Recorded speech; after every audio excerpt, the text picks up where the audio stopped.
Welcome back to episode 20 of the Grit Code Podcast, a place where we decode the steps to success on and off the field.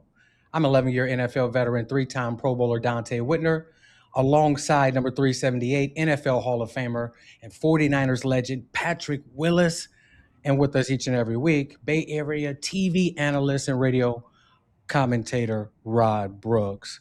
Guys, the 49ers pulled off an incredible nail biter on the road, defeating the reigning Super Bowl champions, the Philadelphia Eagles, to advance to the divisional round of the NFL playoffs. One question sets the tone.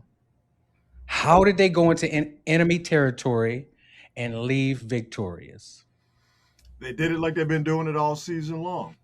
Everybody doing a little bit that adds to the overall picture. You don't win that game if Marquise Siegel doesn't make plays. You don't win that game if Eric Kendricks does not have another good game in for Tatum Bethune. You don't win that game if Garrett Wallow doesn't do his job. You don't win that game if Kubiak doesn't suggest the Sky Moore pop pass. It ended up being the touchdown from Juwan Jennings to Christian McCaffrey. You don't win that game without Kyle Juszczyk putting in some work in the pass game, obviously in the run game. I could keep going on and on down the list, but this is what they've had to deal with all year long. Adversity, injury, playing against competition that's thought to be superior, but the Niners as a unit, as a group, proved to be the superior opponent more often than not.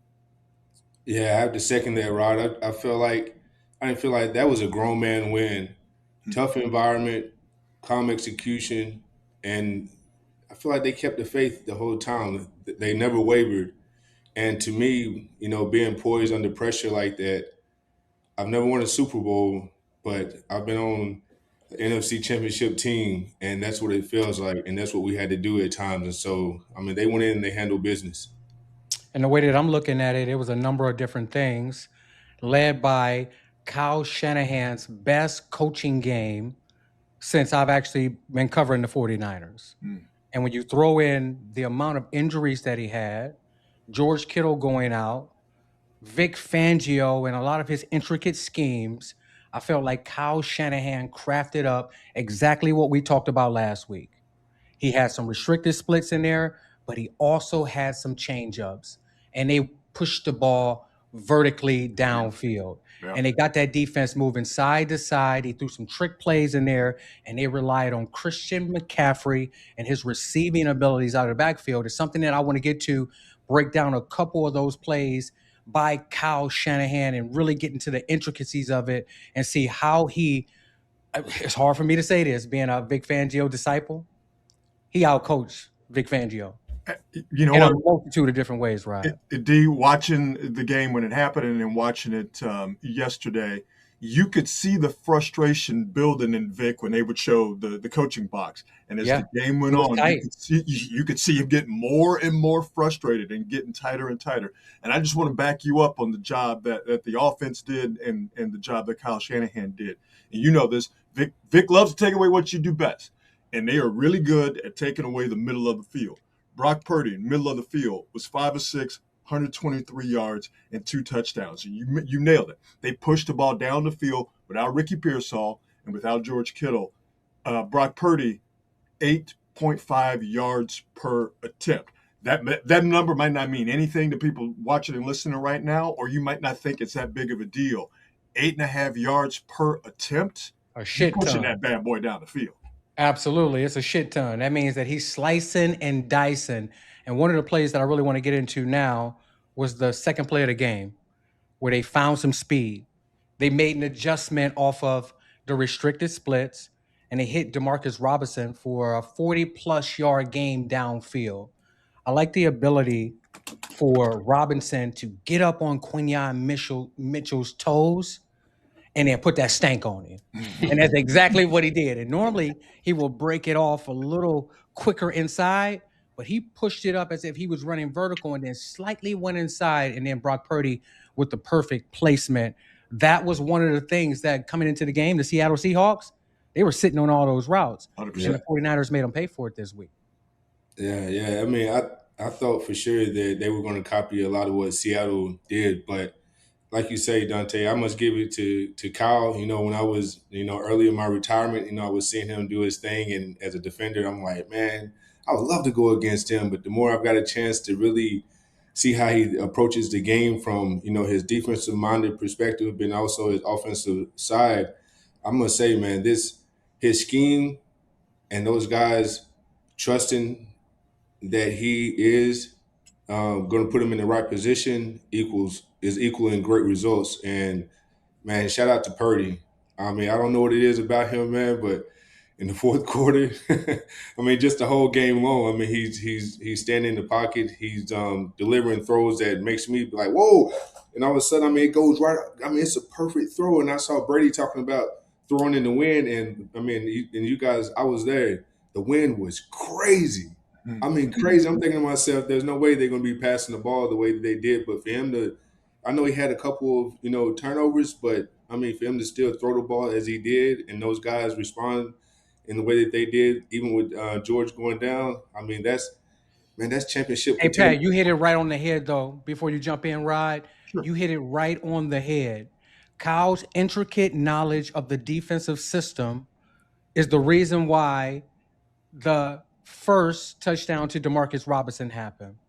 And I really want to explain it like this. Pat, you remember playing for Vic Fangio, and in those critical moments, we would play zero blitz. Mm-hmm.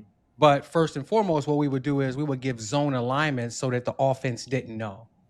And we would have keys on when to check out. Mm-hmm. If the quarterback was in the shotgun and there was a tight end in the C area looking like he can block, we would check out and go to red 2 down there. Yeah. But Kyle, knowing that, Kyle know that it's based on the quarterback and the tight ends. He reversed those tight ends to the left so that you didn't give an indicator. And then Brock Purdy was under center, which means keep the blitz on, right? Mm-hmm. So then, everything happens quickly down there, right?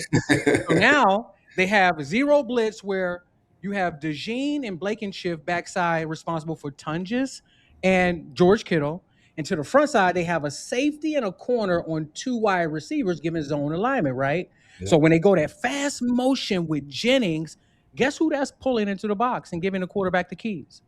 The backside safety that's responsible for Jennings. Now they got 3-on-3 to the left. They didn't want Christian McCaffrey on a defensive end in zero blitz. You pull that backside defensive end. So what they did was they kept Dean off the ball, kept the defensive end in the blitz, which means that, okay, now we have Jennings coming on the fast motion. We're going to fake it to him. We're going to get the defensive line to slow down and play that run. We're going to give the fake flip to Christian McCaffrey to the other side, which slows down the defensive line again, pulls Dean out of the box, get McKivitz out of the box to give the open screen look. And then the key to it was DeMarcus Robinson giving the stalk block look, coming off, getting inside leverage, and then bursting to under the goal post. I know that was a lot right there. Hey, that was beautiful. That one play that showed me that Kyle had intricate knowledge of the defense, used it against them, and they ultimately scored a touchdown, went on and won the game. And let me add one more piece to that, because I think this gets lost. And when I mention his name and what he did, you guys are going to know what I'm talking about. So that was a 61-yard catch and run that eventually led to the touchdown. Niners going up 7-0. If you go back and you watch that play, George Kittle's blocking downfield is responsible for basically 30 of those 61-yard runs. So everything you mentioned, D, everything had to work in place, all right? From Kyle Shanahan understanding to the players executing, from the literal execution of Purdy to Robinson. But what makes the Niners successful and what has made them successful since Kyle Shanahan has taken over? Dudes getting downfield, wide receivers, tight ends, and blocking. And if you go back and you watch that play, because DeMarcus Robinson, he didn't run straight. Like, he was kind of, he was bobbing and he was weaving. You watch that play, George Kittle is basically with him almost stride for stride, running interference or flat out blocking for 30 of those 61 yards. Yeah, and real quick, fellas, I don't want to give the offense all the love, and rightfully so, they deserve it. But man, I also got to give Juice, All Pro Juice, his love, because man, he's the glue. I don't care. I mean, he's the glue. Like I always said, Delaney was our X factor, And for them, man, the way that he plays, the way that he balls, man, shout out. I just wanted to say Let that. me ask you a question about Juszczyk then. Yeah. There was a moment where there was a little bit of indecision in free agency. If they don't sign Kyle Juszczyk back, are they sitting in this position right now today?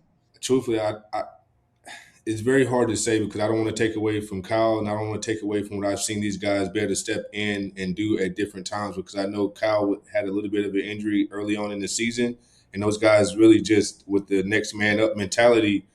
But man, I mean, just seeing it for what it is, I'm glad he's here and I'm glad he's on our team. So When I think about it, I don't think you know can if they replace would- him. Yeah, because I don't know if they would be in this position because of all the different things that he does. Right.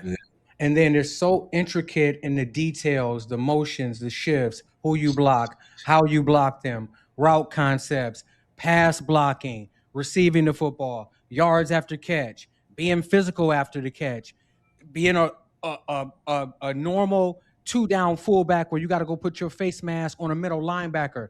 yeah. There's nobody else on the 49ers roster that can do the multitude of things that Juszczyk does. So I'm not taking away from what Kyle does.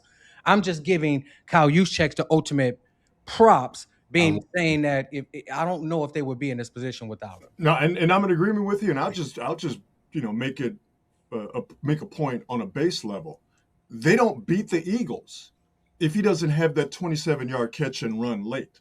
They don't beat the Eagles if he doesn't have that twisting, contorting catch to go along with what he does in terms of run blocking, what he does in terms of motion, and being able to get the defense to at least give you a little bit of an understanding as to what they do. He is just as important and damn near as irreplaceable as Trent Williams, as George Kittle, and as Brock Purdy. Those three guys make that offense as dynamic as it is. Man. So when you think about Brock Purdy's performance without his top tier weapons, we all know about Aiyuk, George Kittle, missing Ricky Pearsall. How impressive was his performance knowing that he's missing so many different weapons? Man, I'm gonna go out here and say I was just trying to think about, man, what guys do we single out? But when I go back and I just think about that whole offense, it's almost like you look at the offense and me being a defender, I'm like, man, which one of these rascals do we stop? And for them not to have Pearsall out there knowing that he would add an extra problem, man, that's shout out to them guys and that offensive front.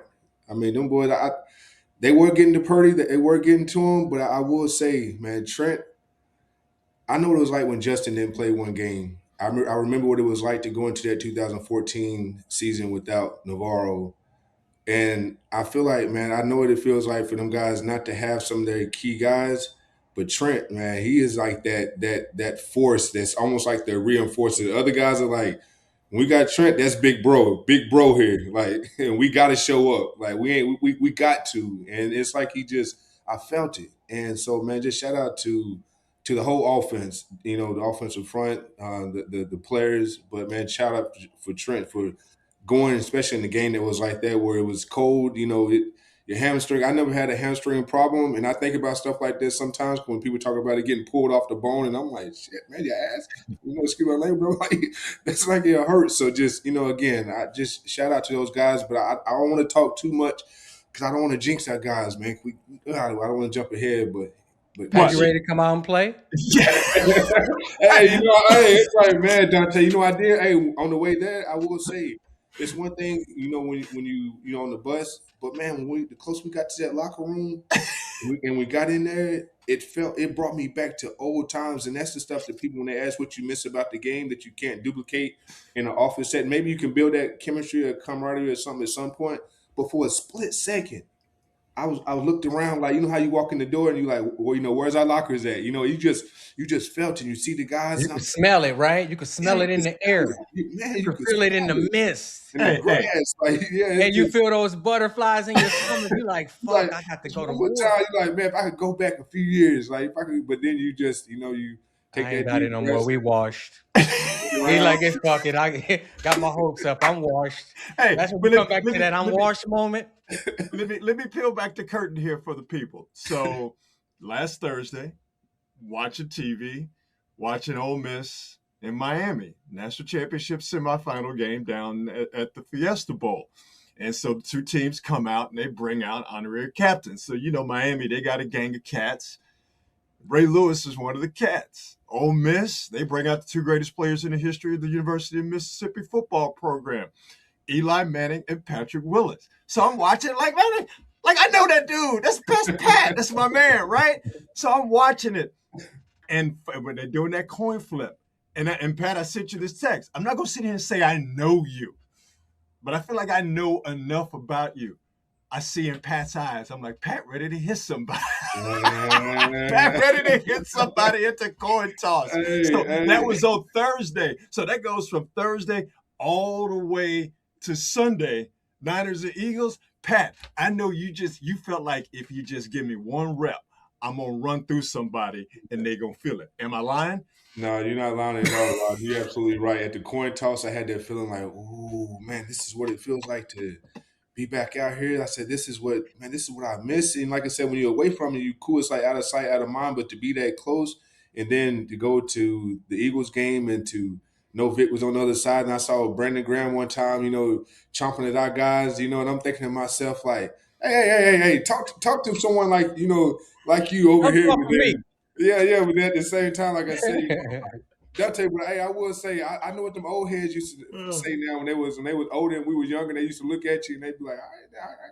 I'm like, I think I got one. I can get one of y'all, maybe a few of y'all. I don't know how long I can stand up, but man, I think I still have something in there. But I got one more good game in me, and you don't want it right now. Probably not long until you knock yourself out.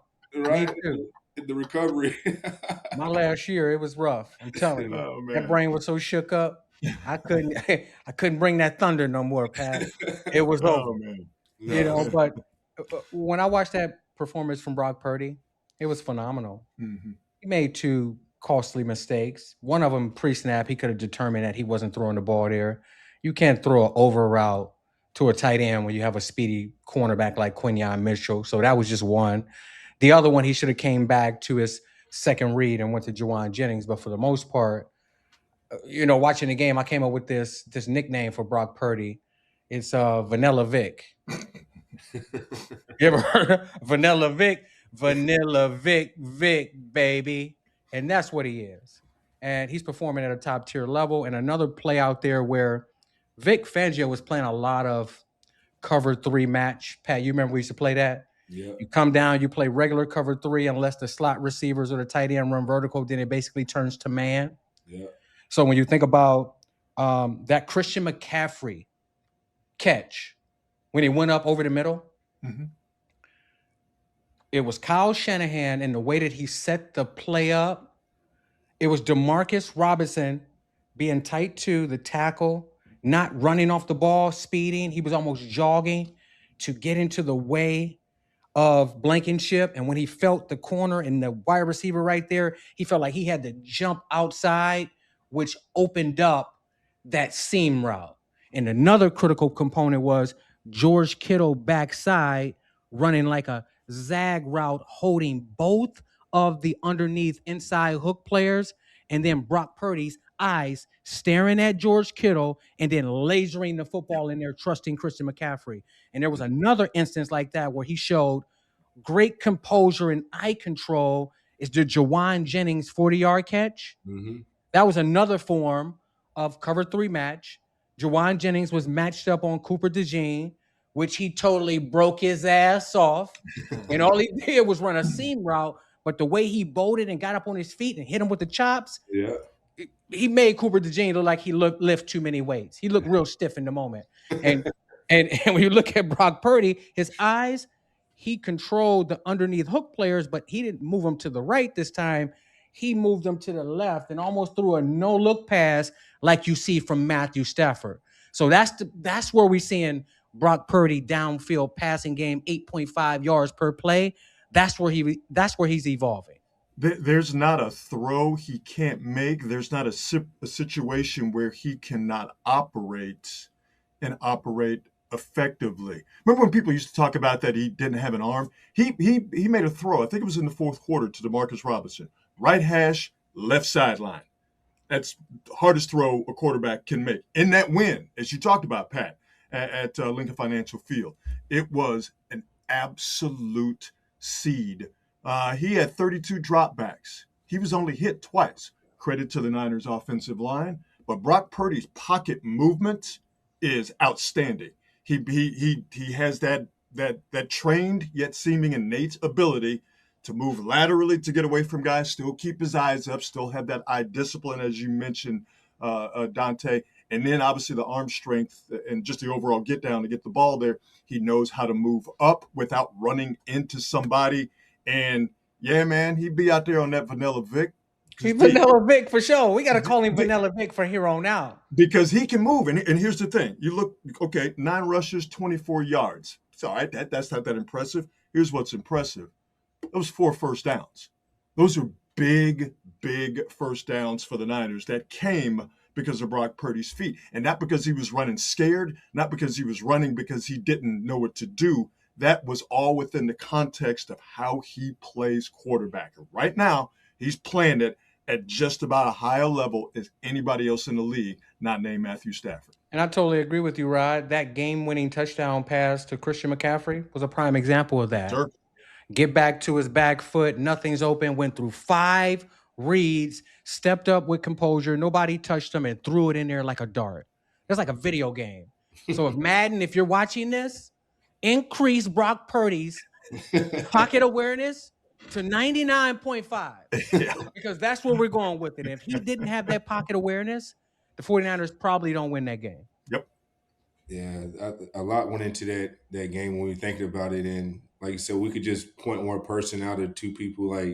But man, that was a whole team effort. And that defense, man, we got to give a shout out to, we got to give some love to that defense. Well, we doing all this damn talking before we get to the defense, Pat, and we haven't even talked about Christian McCaffrey. Oh, we haven't even talked guy. about the game-winning touchdown. We haven't even talked about how difficult that over-the-shoulder catch is in the moment. Pat, you would have dropped that in practice. Who?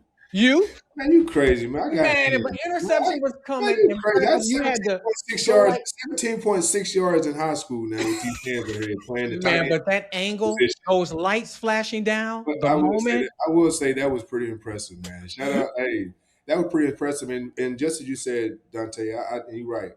CMC is different.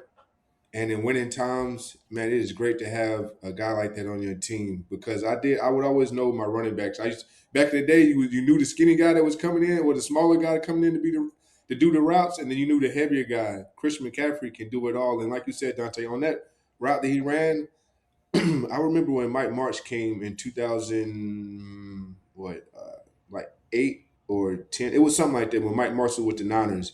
And that was the first time that I ever seen an offense where they have option route off guys. And I used to always be like, man, I hate this because now I got to really play true. And like you said, Dante, with all the things that they are doing with those other guys, Christian McCaffrey somehow, man, he is able to get on these guys. And I'm looking, and on that, I thought maybe he was going to break out. So for him to break back to the middle, I mean, that was – for him to break back to the middle, I still feel like maybe he should have went out, but for him to go up and get that ball the way that he did, that's like superhero stuff, man. He is doing superhero type ball. And with no fear, though, Pat. With no fear. There's guys that are afraid to go up over the middle. Even if they change the rules, they're afraid to go up and pluck that ball with their hands. And when I think about even the Juszczyk play, when you go back and watch that from the All-22, Christian McCaffrey is so worrisome for the defense. He sneaks through, and the 2 inside players jump on him, and they let Juszczyk just leak up the sideline. So when you're thinking about a player like this that can literally do it all with no restrictions, no limitations, this is a one-in-a-generation player, and he's trying to cement his legacy right now, and you can see it in his eyes. And did you see that screen to the right in the second half? When he took over that last drive before catching a game-winning touchdown, you remember he put his foot in the ground, and the guy flew past, and he got up, and he felt good? Mm-hmm. That was like the 3rd year Christian McCaffrey right there. He had a couple runs on that drive where he was surging through the defense, and then he capped it off with the big touchdown catch. So I think a lot of the credit goes to Christian McCaffrey and getting other players involved as well. No, 100%. I mentioned all those Niner indispensable players on offense, and I admitted Christian McCaffrey on purpose because I was hoping we were going to have a long discussion about him. There's a reason they invented a brand new all-pro category, because you have to include a guy like Christian McCaffrey. He's easily one of the top 5 running backs in this league, maybe top 3, and you won't get an argument out of me. And he's one of the top slot receivers in the league. That's one guy doing both of those things. He was supposed to run on that touchdown. He was supposed to run to the corner, and then he changed it in the middle and ran a choice route. Anybody else doing that? Anybody else even thinking about that? They're not doing it with the efficiency With that the they can do it efficiency, as right, well. exactly. So They're not doing it well. An angle full speed, put your left leg in the ground, get your right foot pointed back, not drift away, get your eyes back to the quarterback, pull the ball in without bobbling it. It takes a skill level that we haven't really seen from running backs to be able to do that. So I totally agree with you. And that throw from Juwan Jennings. There's not another running back in the league that's going to make that adjustment. No. There's not another running back in the league that's going to make that adjustment on that ball. Some receivers. Some receivers. That's why. Hey, listen. Some dudes going to the Pro Bowl can't even make that adjustment. And Dante, you mentioned it, but let's really, really highlight it. He got stronger as the game went on. The Niner rushing attack, an offensive line, again, always give them credit because they were part of the process. But Christian McCaffrey, the running back, who's been maligned this year because the running back, the rushing numbers have not been what people expect or had gotten used to.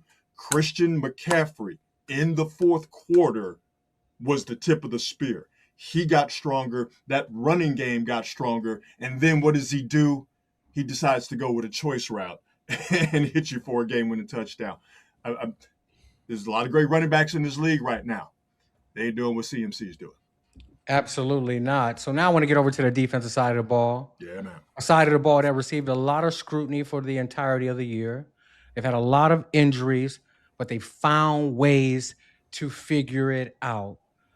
I feel like this defense won the game for the 49ers. There were multiple times out there where Robert Saleh got outside of character and he got a little aggressive. He played a lot more man coverage. The guys seemed like they were juiced up to defend the run and Saquon Barkley. And when I'm watching the game, I watch it differently. I'm looking at how many solo tackles that were made that saved the 49ers from giving up explosive plays. Mm-hmm. And when I watched that game, I seen 9 to 10 tackles by Wallow, Kendricks, Siegel, and Upton Stout that if they miss that tackle, it's an explosive play giving up. So you can't read this. Those are the 3 guys I have at the top of this card that I wanted to talk about. Yeah, and those are the 3 guys that shine brightly. How important are they to the continuation of the defense playing well? And what positivities came out about the defense? Man, to me, I feel like the defense answered the call on all efforts, and they responded when they needed to. And for me, man, I just love the grit of this squad. All year long, like they've been fighting, but for those guys to come in and do what they did, those linebackers for Wallow and Kendricks to come in and do what they did, man, that was really impressive. And I was proud. I was proud up there as a linebacker because I remember talking to Wallow before the game, Kendricks, just dapping them up, telling them, hey, go out there and do your thing. It's your time. Go out there, be relentless. Deep breaths, just ball out. And, I looked at Kendricks and you could see the veteran. You could see the veteranship in him where he was like, hey, that's what I'm here. Like, that's what I'm here to do. Like, I'm go out there, I'm give everything I have. And then Wallow, you can just see the eagerness in him to go out there and just prove himself. Yeah, to prove himself, and man, and you got to respect that because they did it in a playoff game, and a lot of guys, they ain't just jumping out there and just doing it like that. So shout out to those guys. Let me throw some numbers here. Marquise Siegel led the team in solo tackles. He had 6 of them, only allowed 1 catch, and was in there helping because everybody did helping stop that Philly rushing attack. Eric Kendricks had 10 total tackles, 2nd game in a row. He didn't miss a tackle. Garrett Wallow had 11 tackles. I love 2 things with Wallow that we didn't see over the last few weeks, and not for a lack of trying. him engaging blocks, getting off them blocks, shedding it, and then going in there and making tackles. He had a number of run stops. But this is where I want to hit this and have you guys talk about it, because I'm sure you did. But did you notice the communication? Yeah. Did you notice how Kendricks and Wallow were getting patting dudes on the hip? Hey, man, move over to this gap. Hey, man, and talking to each other throughout the play. And talking to each other. Exactly. That's how we did it, right, Pat? Man, big time. Communicated at a high level. We really weren't worried about the offense. We had to make sure we knew what the fuck we were doing. We all had good eyes, good communication, good footwork, good leverage equals good defense. God damn. And when I'm watching Kendricks and Wallow, they had an understanding of, they didn't throw too much at them, but they had an understanding of what they were trying to do in the pass game, zone coverage, man coverage, leverage. And one of the biggest plays out there, 3rd and 2. Remember Sam Okwanu? When they ran the quarterback option, lead draw with the tight end rolling around, they hand the ball off to Saquon. If anybody out there, you guys go back and watch that play. If Sam Okwanu does not play that perfectly, jump inside the tight end, and he tries to stay outside for the quarterback, Saquon Barkley scores a 50-yard touchdown. That's one of the plays that I'm talking about, which followed up the Upton Stout pass breakup on 4th and 2. It set that up. And I really want to explain the Upton Stout pass breakup. They were playing an all-out zero blitz, which means they have 6 men blitzing. They have 5 men in coverage. All defensive backs are taught to be inside leverage, probably half a yard of the receiver, probably about 6 to 7 yards off of the receiver, depending on down and distance. Do not backpedal, take away the slant, make them throw the out. But the way you know how a defensive back can perform, plant and break, recognition, is if they can break 1/3 the distance the ball is in the air. So that throw from Jalen Hurts was around 12 yards. He broke at about 2.5 yards of the ball being in the air. You know what those conversions usually equate to? Pick 6, running the other way, strike up the band. And the only reason it didn't happen is because he can't catch. But everything else was flawless. You ain't lying. The leverage, the trust, the confidence. He just didn't catch the football. When I saw him break on that, man, it was pretty impressive. Like you said, Rod, I really like what I saw in those linebackers. I like the way that they triggered. I love the way that they anticipated. I love the way that they communicated. And exactly what you say. I remember I saw a play that Wallow made in the game. They ran an inside power, and the way that he played it, I mean, he could have just gave himself up and just went skinny, and the guy would have blocked him down, and the running back would have hit it right. Was the quarterback power, would have hit it right down the middle and they out the gate. But he come down square, thick, he struck the lineman and put him back into the hole or whatnot, and then came off and made a play. And man, I got that right there to me. That's what Vic Fangio used to ask you and Navarro Bowman to do 80% of the time when we were stopping the run, right, Pat? Yeah, and that's what I loved about it, because guys don't understand, man. An inch left, right, back is too much. It opens up lateral space. Yeah, and it's all about being strong at the point of attack and making everything go back that way. And he did that. And then also shout out to Kendricks, man. He was all over the field. He made a play. He made a play that, like you said, Dante, is one of those plays that. Kendrick made 5 plays that could have went for a big. Yeah, had he not made him, that ball gone. And so, man, big shout out to the linebackers. Again, show up this week. I don't want to jump ahead, but great job, guys. A couple of things here, because I know we want to single out one person. Upton Stout was targeted 5 times, only allowed 2 catches. Shout out to him. Niners only missed 8 tackles in that entire game. Go back to Week 18 against Seattle. They missed, 18 tackles. Mm-hmm. And shout out Keon White.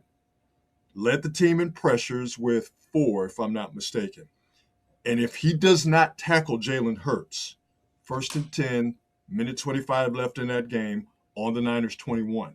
if he does not trip up Jalen Hurts, Jalen, who's a reluctant runner, might have scored, or at least would have put them in a better position to score a touchdown, and we might be having a different conversation. So shout out to Keon White. Absolutely, To me, that was the biggest play of the game defensively. And you're right about that, Rob, because the defensive backs that were to that side of the field were in man-to-man coverage, and they were chasing wide receivers. Yep. And he saw that, and he stepped up, and then Keon White came around, gave that extra effort, went low, and swiped his heels. Mm-hmm. That's another one of those plays that I'm talking about. If one player doesn't make that play, it goes for an explosive plays. That's a total 180 from what we've seen from the Seattle game. Then I want to talk about the outside corners, who I felt like they're not talked about enough. Diamador Lenoir, and Renardo Green. Those guys play phenomenal. When you think about Philadelphia offense, they like to take a lot of shots. They played a lot of one-on-one with A.J. Brown and Devontae Adams, and they stood up strong. So I think we need to give them a shout out. But I also want to defend Diamador Lenoir on that big Saquon Barkley run early in the game. Well, what happened there was pre-snap, Okwuonu is outside, and you have Lenoir inside. So Lenoir is responsible for the C gap. Okwuonu is responsible for the outside D gap. So Okwuonu gets too involved with the tight end. He loses outside arm and leg. It's not free anymore. He sees a silhouette of Saquon Barkley entering the C gap because he set it up that way to try to bounce outside. Now you have two guys in one gap. You have Okwuonu crossing into the C gap. You have pre-snap Diamador Lenoir, who's responsible, stepping up. So when he bounced outside and he caught inside, it made it look like he was responsible for that gap when he wasn't. And Tom Brady said on the telecast, oh, Diamador Lenoir got to stay outside in the D gap. No, he was not responsible for that. He was responsible for the C gap. Okwuonu has to play that better. But the 49ers defense versus the run in totality versus Saquon Barkley and was it Bigsby or Bigsley? Take Bigsby. The backup running back, yep. Except for like the first half of the second quarter, I thought they were phenomenal against the run. Saquon Barkley was held to 4.1 yards per carry. That's his average, or was his average, now that the season is over. Barkley was held to 35 second half yards on the ground. And I think, I should have written this down, I think the Eagles tried to run that exact same play where Okwuonu got caught in the same gap that Lenoir was responsible for coming down. And they corrected it. So I wanted to point that out. Yeah. Yeah, they did. So I wanted to take the stress off of him with that one. And overall, I gave up a couple catches in the first quarter, but they were 7-8 yard catches, and there was no harm done. So that's exactly what you want when you dealing with those receivers. Did they flip him from side to side, Lenoir, in that game? It looked like they were keeping him on the tight end a lot of times backside, one-on-one, so that everybody else could get the help. Okay. So that actually worked to their advantage. It looked like he was almost 50-50 left and 50-50 right. Yeah. The Fred Warner video. I know you guys seen it. Fred Warner looks like he's back. He looks explosive. He's breaking well. Could we possibly see Fred Warner return to the 49ers defensive lineup if the 49ers advance to the NFC Championship? Man, from the looks of it, from the looks of that video, it looked like he looked damn good. I mean, how impressive would that be, Pat? Shit, I think that would be huge. That would be huge. I mean, the guys would most definitely feel that energy with him being there. I don't even know if he really have to go out there and play every snap, though I know he would. But yeah, man, Fred's superhero. He's a warrior, and I'm sure if he can go, he's going to go. But do you keep him out there with Kendricks? Do you go Fred Warner and Kendricks in the NFC Championship as the starting linebackers? It sounds absolutely. Nice. Yeah, I'm trying to see the negative in it, and I can't. Absolutely, you start those two, and I think this week you start Wallow and Kendricks again. Yeah. Even if D. Winters is healthy, even if the other backup Gilford and all those guys are healthy, you have to go with the guys that are playing well right now in the moment. So I think you stay with them. But if Fred Warner returns to this defensive lineup for the NFC Championship, and the 49ers just so happen to go into play the LA Rams, that's going to be such a phenomenal game and spark for that defense, just getting him back. So I really wanted to speak on that watching him. Hopefully he's close to 100%. I said earlier that he probably shouldn't return under any circumstances. The way he was moving and the way that he looked, I've changed my mind. Go ahead, come on and hurry on back, baby. They need you. Dante, hey, I have a quick question for you. Playing the safety position, I want to give a shout out to Siegel. Is it Siegel? I think I'm saying it Siegel. right. Siegel, yes. Sorry, Siegel. For him not have played football in 3 months, out on defense, and for him to come out there and look as if he's been out there every rep for the last 3 months, man, he was pretty impressive. That youngster, man, can fly. Yeah. He gets to the ball he gets to the ball with speed. He may not be the biggest hitter, but I just love the way that he moves and his anticipation, and just want to give a shout out to him for being able for staying ready. And yeah, man, Absolutely, because it's easy to go into a shell.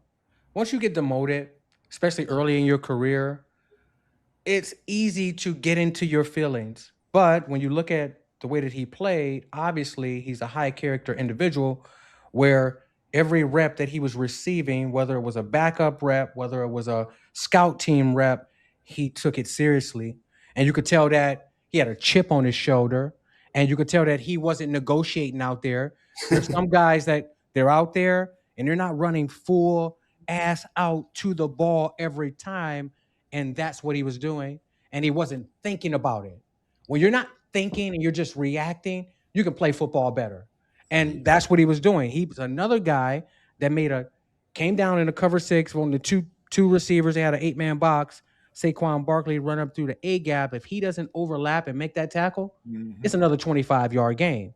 So he put his body on the line, almost like a roadblock. He might have got ran over, but he lived to fight another day. And then they came back on the next play and wanted to test the rookie. They had A.J. Brown to the left. He was backside in the cover 2. They went for the deep post on Diamador Lenore, where the ball, I don't know if A.J. Brown short-armed it, felt him coming over. But Siegel was the reason why he didn't feel comfortable reaching for that football. You know how difficult it is as a backside safety, right? To get over to that front side post, especially when they're sending another receiver to occupy you. For him to be able to decipher the deep parts of the field and play those route combinations the way he did, that's another guy going forward that should remain in the starting lineup. I completely agree, but this is what we've seen from the Niners all year long. Let's go all the way back to week 1. George Kittle gets hurt. In previous years, you're like, you lose George Kittle, it's a wrap. Game over. Who catches the game-winning touchdown? Jake Tonjes. All right? Niners lose Fred Warner. Tatum Bethune comes in and does, at times, a Fred Warner impression, leading the team in tackles in that regard. You lose Tatum Bethune, Eric Kendricks. You get him off the street. We talked about the job he's done over the past couple of games. You don't have Ricky Pearsall. What the Niners going to do at wide receiver outside of Juwan Jennings? DeMarcus Robinson at the beginning of the season was always in the same place as another receiver, right? He would literally be standing next to Juwan Jennings. If you're unaware, you do not want to have 2 receivers in the same place. That's not how this whole thing works. All right, DeMarcus Robinson has his ups and downs. Biggest game of the season right off the bat, as we talked about, DeMarcus Robinson 61-yard catch and run and led the team in receiving in that win against the Eagles. I want to shout out Alfred Collins and C.J. West. Part of the Niners being able to stop Saquon Barkley in that run game had to do with Alfred Collins and C.J. West, 2 rookies. I could go on and on and on down Bryce the list. Huff. But He had a phenomenal run stop. Thank you. He almost blew Saquon's knee out. Yeah. Siegel on the safety blitz almost blew Saquon's hip out. They were out there just fucking up Saquon Barkley. Listen, when I saw Saquon Barkley's face during the telecast, he wanted none of that, boss. They might not be where they supposed to be all the time. Them motherfuckers was tagging Saquon. He wanted no parts of that. And that just, that's an attest to the way that they're coached, the way that they play, and the way that they don't give up at any moment. Yeah, the whole team. Hey, exactly, man. So shout out to Coach Holland and KJ Wright, man, for Yeah. having those linebackers ready the way that they did, and really too, shout out to those defensive ends. I love the way that they played the run away and how they squeezed They and they were fixed it. They heard our show. hey, they were ready. That's what I mean. You could see it. You could see when They they come heard out. our show. It's It was like we like they was in were the coming meeting down, room, boom, boom, Pat. and they made some hell of a plays. Where if they just come out kind of lackadaisical, just coming off and going straight to the quarterback, they don't make some of those plays that ended up ultimately like making a difference in the defense. So again, shout out to that whole squad for going on the road and doing what they need to do to get out there with a win and on to Seattle this week. Let's get on to the Seattle preview, baby. Path to the NFC Championship. Week 18, it didn't look too good for the 49ers. What must they do this week to get the victory? So Pat's not gonna want to speak on it, and that's fine. I'm gonna respect that. I'm gonna speak on it. Okay. We told you last week that the Niners are gonna go into Philly and beat them, and we told you exactly how they were gonna do it, and they did it. I'm gonna tell you how the Niners are gonna go to Seattle and beat Seattle, and here's why. The team that the Seattle saw Week 18 in the Niners is a different team than what they're gonna see on Saturday. Couple of things. Trent Williams. All right. We there's a lot to talk about what happened in Philadelphia. Trent Williams, the difference he makes, not just in his individual play, pass blocking and run blocking, but did anybody notice how much better Spencer Burford was at left guard? Okay. He was moving people around. How much better Jake Brendel was, how much better that offensive line is. You didn't have Trent Williams in week 18. That's a big, big difference, and Seattle knows it. And the defense that we've talked about, this is a different defense in just the span of 2 weeks with the addition of Kendricks, with the addition of Wallow, what they seemingly have uncovered with Stout and Marquise Siegel. This is a different an attitude. This is a different Niner defense than what Sam Darnold saw in Week 18. They were able to protect Sam Darnold. They're not going to be able to protect him now. If the Niners play the run, as they did against the Eagles, if they play the run, no, it's different running schemes, but if they play the run the way that they did against the Eagles, then you cannot protect Sam Darnold. The Niners are going to get this bad boy done. I'm telling you, because this is a vastly different team in certain areas, certain positions, than what Seattle saw in Week 18. And Seattle, they're going to try to stop the run, as they did in Week 18, in nickel and dime. Kyle Shanahan gonna have something for that. Yeah, and I'm gonna say that it's gonna come down to discipline and details. Because last game I feel like that when they played them, it was the discipline and the details and Missed really 18 tackles, Pat. yeah, 18.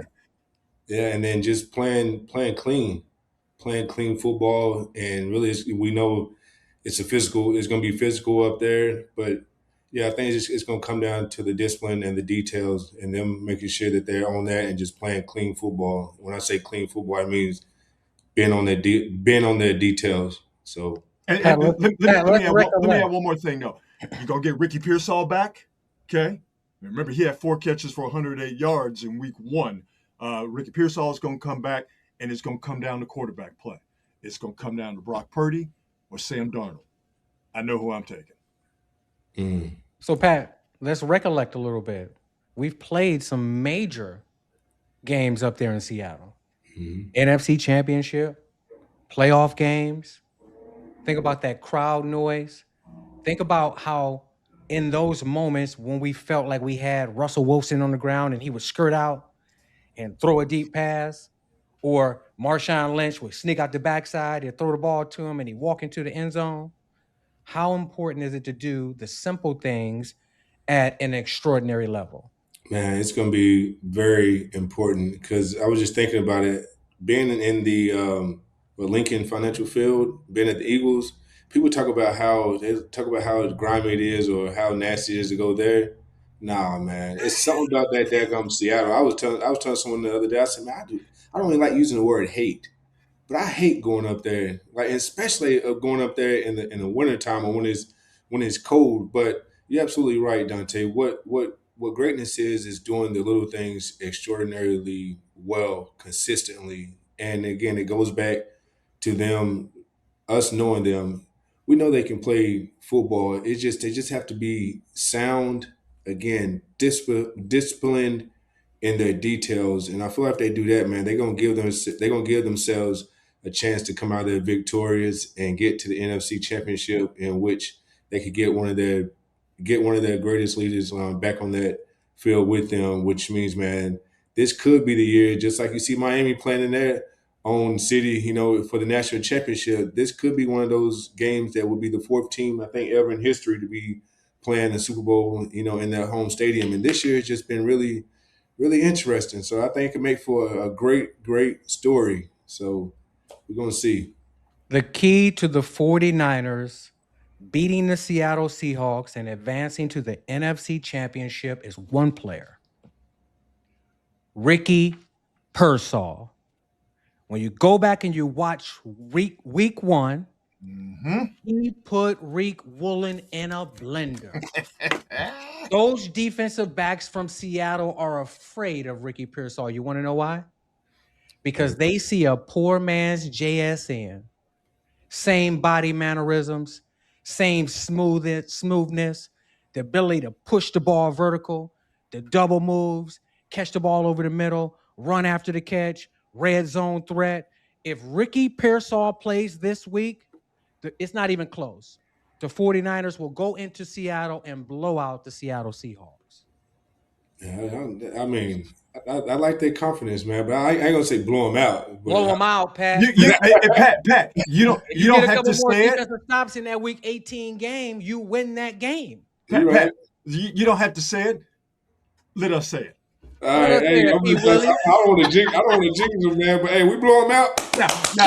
Now, listen. We gonna be in front saying it. You just got to make sure you're behind us, all right? Because we might be writing, or I might be writing some checks that my ass can't cash. If I can count on you to be at least 2 steps behind me, I appreciate that. Hey, get that dub, man. You know what I'm saying? With the Seahawks, what's the matchup of the game? What's the matchup of the game? What's the matchup of the game versus the Seahawks? To me, Niners run defense against Charbonnet and Kenneth Walker.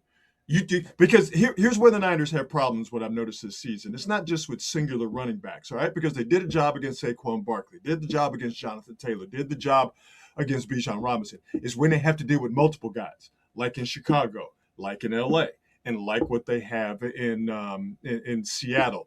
If they can turn off the water of one of those guys and make Sam Darnold play quarterback, just like they made Jalen Hurts have to play quarterback with one hand tied behind his back because this is a terrible offense. Make Sam Darnold play quarterback. They were able to hide Sam Darnold. Now, I think he was like 22 or 28. He had 0 touchdowns.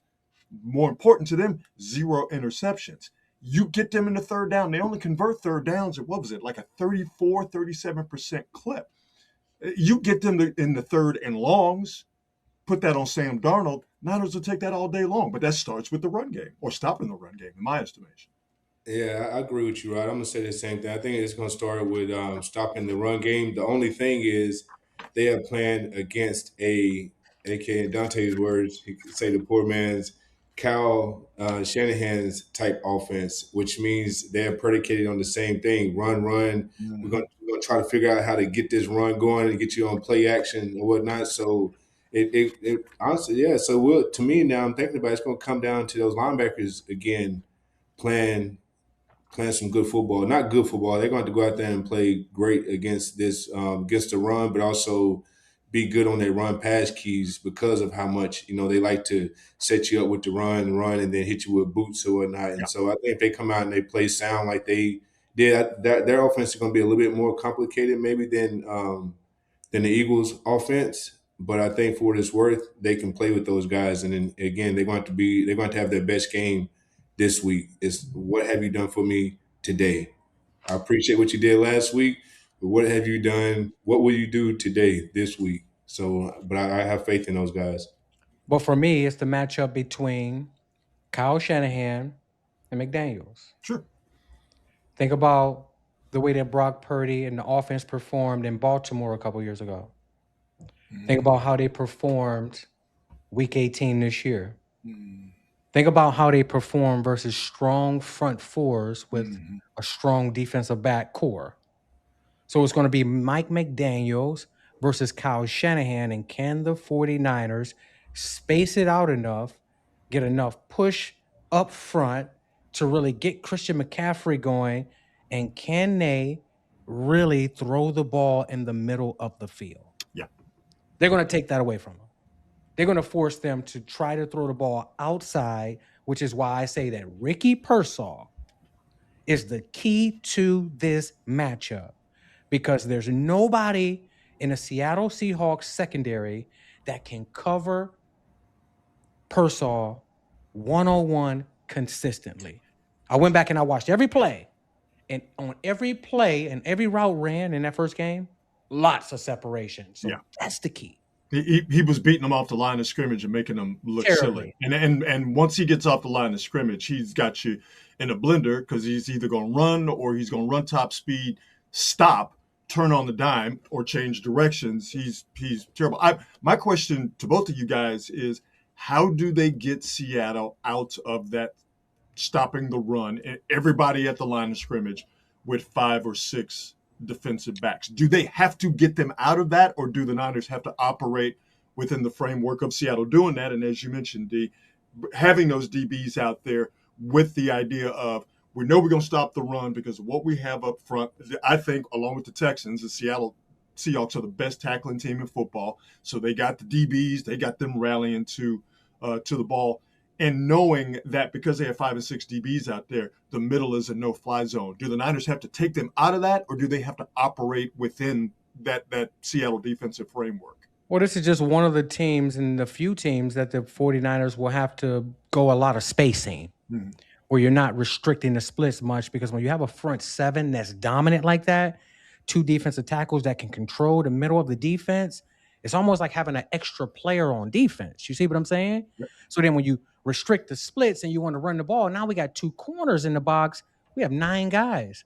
So then they're sitting flat-footed at the safety. We have 11 guys engaged. Spread them out, make them truly stop the run with 7-man. I don't know if they can really do it. If they had to really stop the run, keeping 2 safeties back, corners extended out by the numbers, can the Seattle stop the 49ers run game? I would beg to differ. I don't know if they can.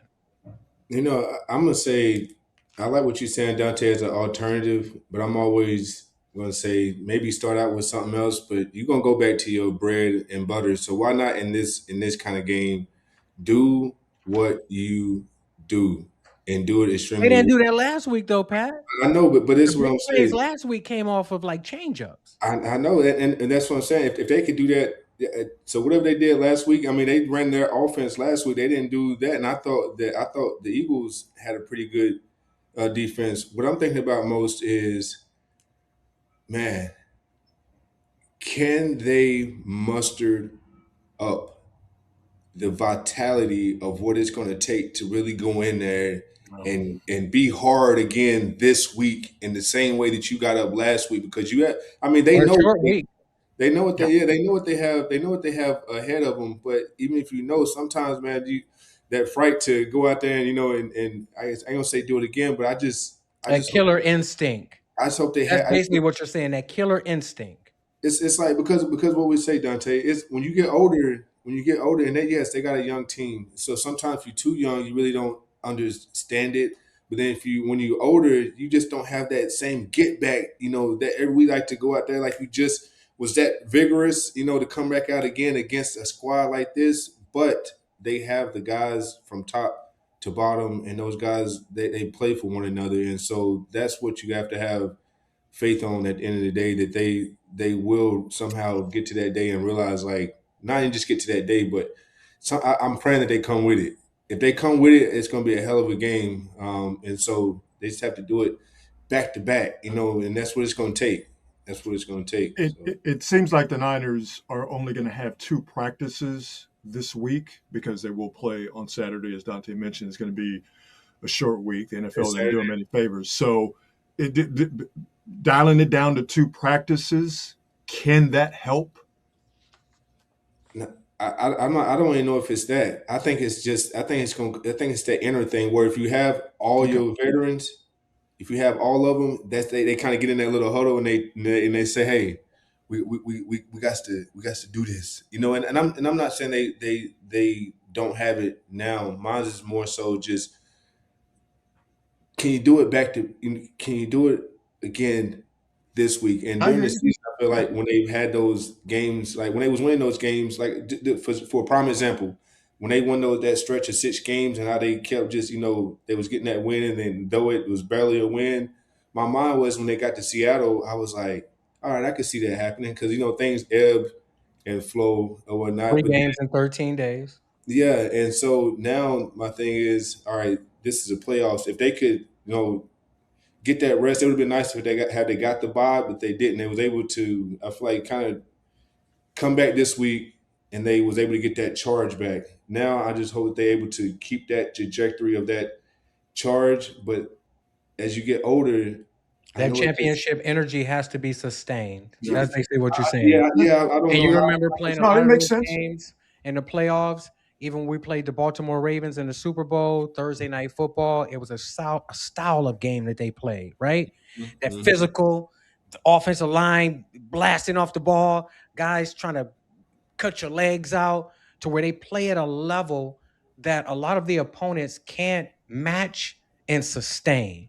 And when we played the Seattle Seahawks with Marshawn Lynch and all those guys, I felt it every time. Yeah. That's you know what I'm saying. That's kind of like where I'm going with, and they coming off a bye week or whatnot. And so for me, my thing is, and Rod, maybe you're right. It could just go back to as simply as mentally, just listening to practices and just giving the illusion of. But yeah, Dante, you hitting around the head. It's something about like that, man. Seattle, them getting that week off, they are a little bit different animal, but at the same Nah, they're time, gonna be rusty. I love our guys. I Let's love, jinx them. They're gonna be yeah, rusty. Well, yeah, they're gonna be rusty, but I I, love I, our guys. I think the pressure is squarely on Seattle And because if Sam the Darnold. Niners, to me, the game plan is somewhat similar to last week. Get it to the fourth quarter within a score or a slight lead, that stadium's going to start grumbling, as it did, Pat, in Philly. Back me up on this. And then you're going to see the players and the coaches get tighter and tighter and tighter. And so then that's when you got to rely on your dudes. And to me, if you have to rely on Sam Darnold, if I'm wrong, I'm wrong. But if you have to rely on Sam Darnold, who we've seen with his track record, when it gets hot for him, he tends to make mistakes.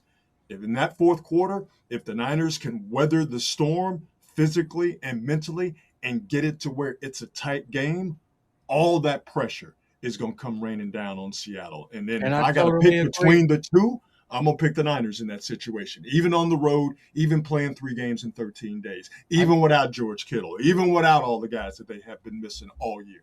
and it's gonna be a lot of anxious energy in that stadium Word. because you're the number one seed, you're the favorites, you're supposed to take care of business, and the 49ers can come in loose. Yep. They don't have anything to lose. Yep. You Yep. understand? So there's just All the they're Seattle David fans are going and to say 2 they're weeks David ago, and you beat Goliath these right now. dudes.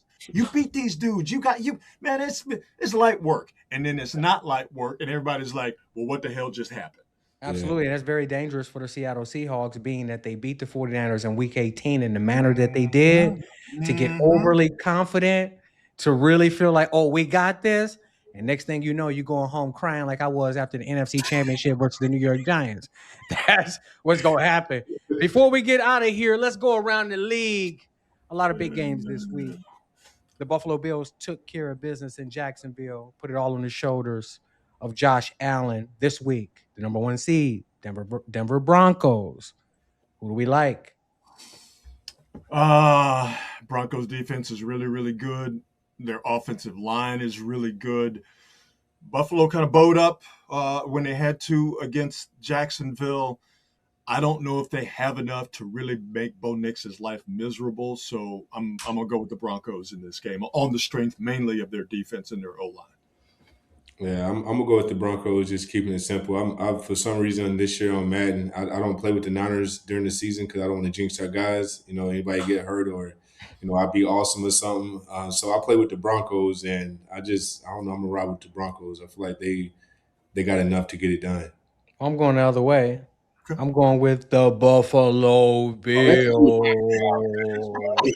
you was drafted by him. That's The why you Buffalo Bills. No, it ain't Show the because I was tattoo. drafted. Cause we was real shitty. It ain't because I was drafted yet. We was real shitty at the time, you know. But they went and drafted Superman out of Wyoming, and this is his year. No Patrick Mahomes in the AFC. This is his year.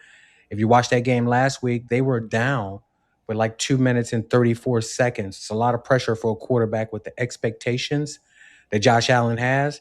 And he flawlessly dissected that defense and took them down and scored the game winning touchdown.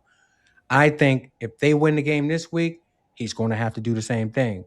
I don't believe in Bo Nix. It's his first playoff game. He really hasn't been playing that consistently well. I think that the Buffalo Bills will do enough on defense to come away with the win. So I'm going with the Buffalo Bills in that one. Our next one, Rod, this is near and dear to you. Oh boy. The Houston Texans dominated the Pittsburgh Steelers last night. This week, the New England Patriots. Who we got? The Houston Texans defense dominated the Pittsburgh Amazing. Steelers last night. That Texans defense look a lot like y'all did back in the day, brother. They got two Alden Smiths out there. Say, man, they got two Alden Smiths and a half a dozen Dantes and Sean Goldsons and they got some lockdown corners. They got some corners. Yo, man, let me tell you, my boy. Yeah. Oh, I'm getting to them too. Yeah. They got a bunch of D'Amicos and Pats and Navarros out there. I love that defense. Hey, can you talk to your Ohio State brother CJ Stroud and just ask him what the hell he was thinking a couple of times last night? I think not his first playoff game, but the first playoff game this year. I think CJ got caught up in the moment. Hopefully he gets those nerves. I'm riding with the Texans just on the strength of that defense. Drake May ain't never seen nothing like this. So that offensive line for the Patriots is going to be under a lot of stress. Is Nico Collins going to play? I don't know because of the concussion. But quarterback play, I need a lot more from CJ than what I saw. But I'm going to ride with the Texans on the strength of that defense. H is up, baby. Yeah, I'm a D'Amico Ryans fan, and I love what he's done with the Texas organization, the Texas football team. I love the defense. Man, I love the way them guys get after. They physical. I love the way them DBs were tackling last night. Dante and Deshaun and T Brown and Brock and Cully and them guys. But I don't know what it is, man. Them daggone Patriots. And I don't even like the Patriots like that. But man, they got a defense, they got an offense, but I love what I see from that defensive front. And they play for their coach like Houston played for theirs. So I'm a ride. I have to go with the Patriots though. They have some kind of little magic in the playoffs. Excuse me. I'm gonna go with the Patriots. I'm with you on that, Pat. I got to go with the New England Patriots.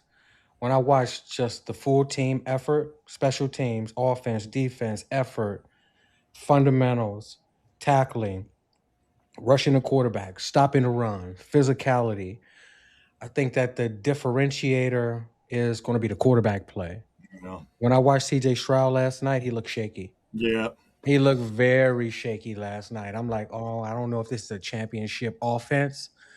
So when you think about that and the way that Drake May played, he threw for about 278 yards, a touchdown, and an interception. I was more confident in the way that Drake May played. So I'm going to go with the New England Patriots. And then the Bears survived the Green Bay Packers. Phenomenal 4th and 8 throw from Caleb Williams. Just phenomenal. I mean, incredible. But can the Chicago Bears keep living this close to the edge? This week they have the Los Angeles Rams, who we have. I'm taking the Rams. I mean, the Rams, if they don't screw up on special teams, which is why that game against Carolina was as difficult as it was for a time. If they don't screw up on special teams, the Rams are, in my estimation, the most complete team in football. The Bears are a nice story, but they can't keep living like that. Not at all. And I think they've also gotten over on playing flawed teams. Clearly, the Packers were a flawed team because of their injuries and whatnot. The Rams are not a flawed team, provided, of course, they don't have their usual special team screw up. So I'm taking the Rams. Yeah, I'm gonna take the Rams as well. I mean, I just love what they do on offense. I mean, I ain't gonna say I love, but what they do on offense is pretty pretty dynamic with Matthew Stafford, leading the helm. They have a defensive front that can get after guys, which, anytime you have a defensive front, they can get after guys. They help your secondary, back end guys. And then, I don't know, man, I love what I've seen from Caleb Williams, this year, with his comebacks. And I think they set the record with most comeback wins. So if it's close, I might have to ride with the Bears just because of what they've done. But I think this game should be LA. So I'm gonna go with LA.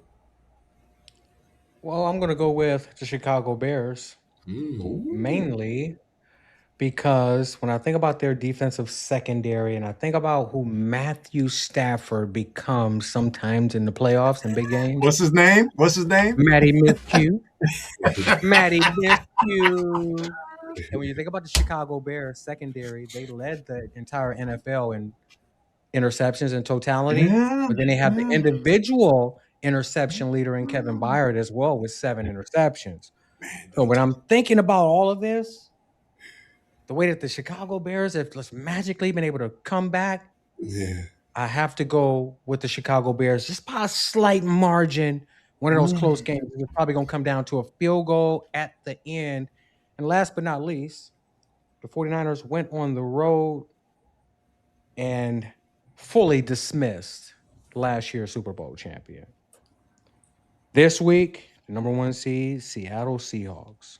Who we have? I already said it. Niners beat the Seahawks. I'm going with the Niners, obviously, but no, I think it's gonna be a dog fight. But again, I think it's just gonna come down to whoever wants it most, whoever's willing to go out there and, excuse my language, but die for the win, and that's by doing anything and by any means necessary. When you walk off that field, you want to know that, like, man, I think I died out there. I think I'm still out there. So I feel like if the Niners come and do that, I really feel like they're gonna have enough to edge those boys. So I'm gonna go with the Niners. Well, there's 2 options here for me. One of them is a close victory. One of them is a blowout victory. And it's all predicated on Ricky Pearsall. But both times I'm going to pick the 49ers to win the game. It's just how do they do it? If they get Ricky Pearsall back, along with Jawan Jennings, the ability for Christian McCaffrey to really be at a competitive advantage over their safeties and linebackers, checkdowns and screens, the 49ers win. They get Ricky Pearsall back, they win big. So that's what I'm predicating this on. Hopefully Ricky Pearsall is all healed up and ready to go and ready to put on his best performance. And that's going to close it out for us today. And that'll do it for episode 20 of the Grit Code Podcast. Make sure to follow us on X, Instagram, and YouTube. And subscribe on Apple Podcasts, Spotify, or wherever you listen to your podcasts. And from myself, Rod and Pat, remember, it's not just a code, it's a way of life.